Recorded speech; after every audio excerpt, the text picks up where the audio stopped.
Hello ഞാൻ സേല. അപ്പോൾ ഇന്നത്തെ വീഡിയോയിൽ നമ്മളൊരു ജാപ്പനീസ് ആയിട്ടാണ് ഉണ്ടാക്കാൻ പോകുന്നത്. ഭയങ്കര ക്യൂട്ടും പിൻട്രസ്റ്റും ആയിട്ടുള്ളൊരു തീമിലും കൂടെയാണ് കേട്ടോ ചെയ്യാൻ പോകുന്നത്. അപ്പോൾ അതിന് വേണ്ടി ഇതുപോലുള്ളൊരു പാത്രം എടുക്കുക, എന്നിട്ട് ഇതുപോലെ പെയിൻ്റ് അടിച്ചു കൊടുക്കുക.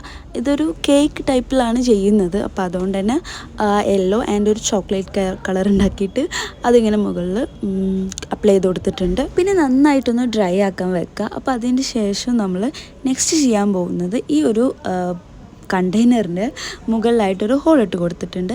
പിന്നെ എൻ്റെ കയ്യിലുണ്ടായിരുന്ന ഒരു റബ്ബർ ബോൾ ഞാനൊരു റെഡ് കളർ കൊടുത്ത് വെച്ചിട്ടുണ്ട്. അത് നമ്മൾ കേക്കിൻ്റെ മുകളിൽ ചെറിയായിട്ടാണ് വെച്ചിട്ടുള്ളത്. പിന്നെ ഇതുപോലെ ഒരു പേപ്പർ എടുക്കുക, നിങ്ങൾക്ക് ഇഷ്ടപ്പെട്ട പാറ്റേൺ ഇതുപോലെ വരച്ചു കൊടുക്കുക. പിന്നെ വേണ്ടതൊരു ത്രെഡാണ്. അപ്പോൾ ആ ത്രെഡ് നമ്മളിങ്ങനെ നേരത്തെ ആക്കിയ ഹോളിൻ്റെ ഉള്ളിലൂടെ വെച്ച് കൊടുത്തിട്ട് ഇങ്ങനെ കെട്ടി കൊടുക്കുന്നുണ്ട്. ഇപ്പോൾ കുറച്ച് പേർക്കെങ്കിലും മനസ്സിലായിട്ടുണ്ടാവും എന്താണെന്നുള്ളത്. അത് നമ്മളൊരു വിൻഡ് ചൈംസ് ആണ് ഉണ്ടാക്കുന്നത്. ഇത് ഭയങ്കര ഈസി ആയിട്ട് എല്ലാവർക്കും ചെയ്യാൻ പറ്റുന്ന ഒന്നാണ്. അപ്പോൾ ഇനിയും ആർക്കെങ്കിലും വിൻഡ് ചൈംസ് അറിയാത്തവർക്ക് വേണ്ടിയാണ് ഞാൻ ഈ ഫോട്ടോ കൊടുത്തിട്ടുള്ളത്. അപ്പോൾ അത്രയേ ഉള്ളൂ ഇന്നത്തെ വീഡിയോ. എല്ലാവരും ട്രൈ ചെയ്ത് നോക്കുക.